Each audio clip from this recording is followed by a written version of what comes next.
Writing a strong statement is important because this is the portion of your paperwork that's considered written testimony.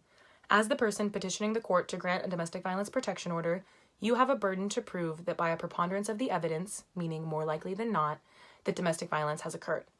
Some people don't have supplemental documents to submit as evidence, so this testimony is their evidence. You want to be as specific as possible without lying or making up details. Give a general time frame of any incident you want the court to know about, and if you do not have an exact date, it helps to give a rough estimate. Think back. What season was it? What time of day was it? How old were your children when the incident occurred, if that applies?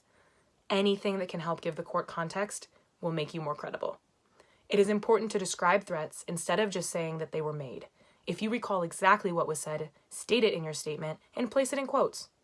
For example, as I was pinned against the wall, Taylor said 3 times in a row, "I'm going to kill you." If they use profanity, it is okay to quote the exact language as you remember it in the instance. Similarly, it is also important to describe violent acts or applicable incidents in detail instead of just saying they did this or they did that. Describe it like you were watching it on TV. For example, Taylor picked up the lamp while towering over me, threw it across the room, and it broke the TV. Most important, you want to be able to relay to the court how these actions made you feel in the moment and even now as you're filing for a protection order. The court will want to know if you felt scared or if you are in fear.